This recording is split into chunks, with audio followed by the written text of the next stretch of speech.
আজকের রেসিপি দেখার পরে বা চিন্তা লাগবে না বাচ্চাদের আমি টিফিনে কী দেবো, রোজ বাচ্চাদের বাইরে এটা দাও সেটা দাও, তো সেটা আজকে চিন্তা লাগবে না। এই এই রেসিপিটা অবশ্যই একবার দেখো আর ঘরে ট্রাই করো, আশা করি খুব ভালো লাগবে।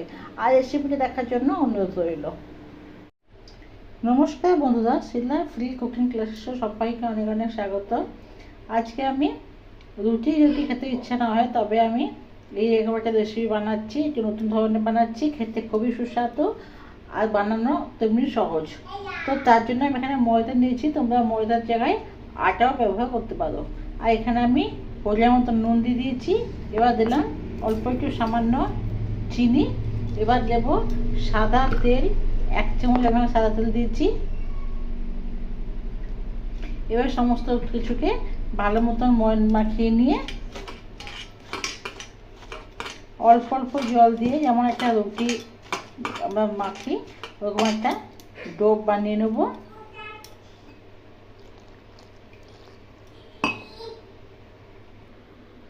ময়দা মাখা হয়ে গেলে হাতে একটু তেল লাগিয়ে নিলাম, আর ওপরে এভাবে তেল একটু লাগিয়ে নিয়ে আমি চাপা দিয়ে এখানে 5 মিনিট রেখে দেবো।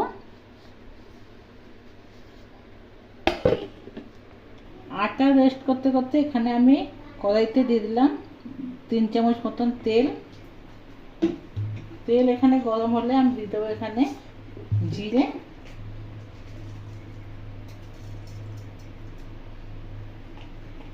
জিরে ভালো করে ভাজা হয়ে গেলে এতে আমি দিয়ে দেবো এখন কাঁচা লঙ্কা কুচি, পেঁয়াজ কুচি, ভালো করে ভেজে নেব।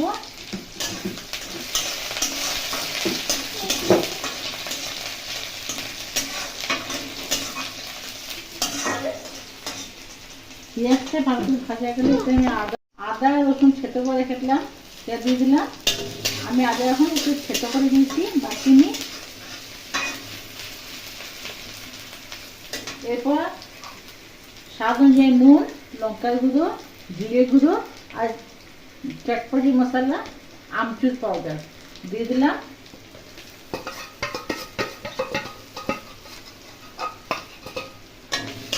ভালো করে ভেজে নেব।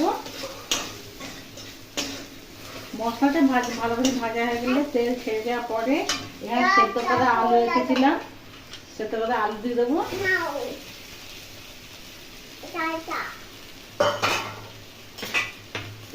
এখানে পনির রেখেছিলাম,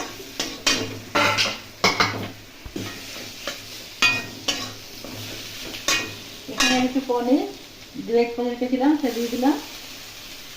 যদি পনির ভালো না লাগে তো পনির তোমরা স্কিপ করে দেবে। পনির দিলে খেতে ভালো লাগবে, দেখতে সুন্দর লাগবে। ভালো করে কষিয়ে নেব।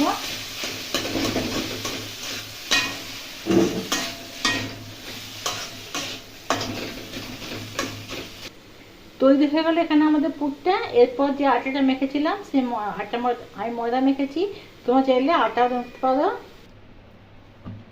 এবার থেকে রুটি যেমন করে সেখানে গোলা করে নেবো, লুচি বানিয়ে নেবো।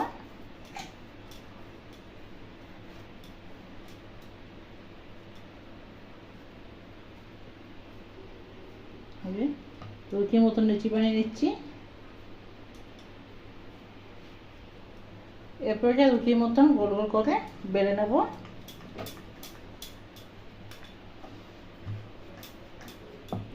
বেলে নিয়েছি রুটির মতন। এরপরে চাটুতে দিয়ে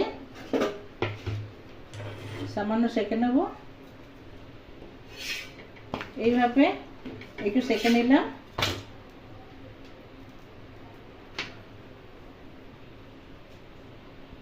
এভাবে আমি রুটিগুলো সেঁকে নিলাম।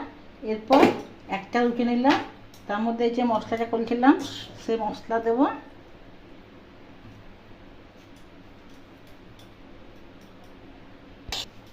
মশলা দেওয়ার পরে এর মধ্যে আমি সস দিয়ে দেবো। এরপরে টমেটো সস দিয়ে দিলাম, মেয়োনেজ দিয়ে দেবো। তোমরা চাইলে উপরে চিজও দিতে পারো।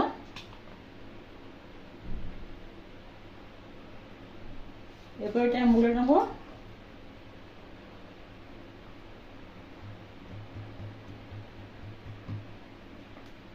একটা রেডি হয়ে গেল।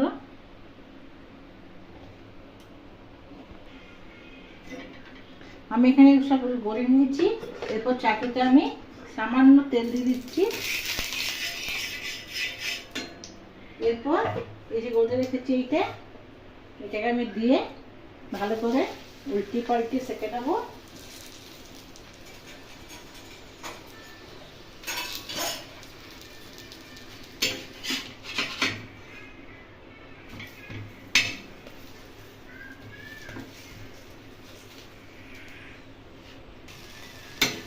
ভালো করে সেঁকা হয়ে গেল, একটা রেডি হয়ে গেল, তৈরি হয়ে গেল। এই যে একটা কি সুন্দর দেখতে লাগে দেখো।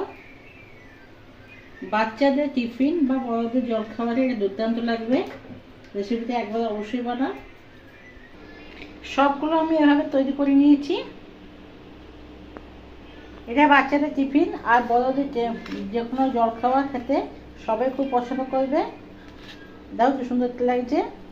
রেসিপিটা কেমন লাগলো অবশ্যই কমেন্ট করে জানাবে। ভালো লাগলে লাইক করে দেবে। আমার নিত্য নতুন রেসিপি আপডেট পাওয়ার জন্য চ্যানেলটিকে সাবস্ক্রাইব করে দেবে। ভালো থাকবে, সুস্থ থাকবে। কালকে আবার নতুন রেসিপির সঙ্গে দেখা হবে। ধন্যবাদ।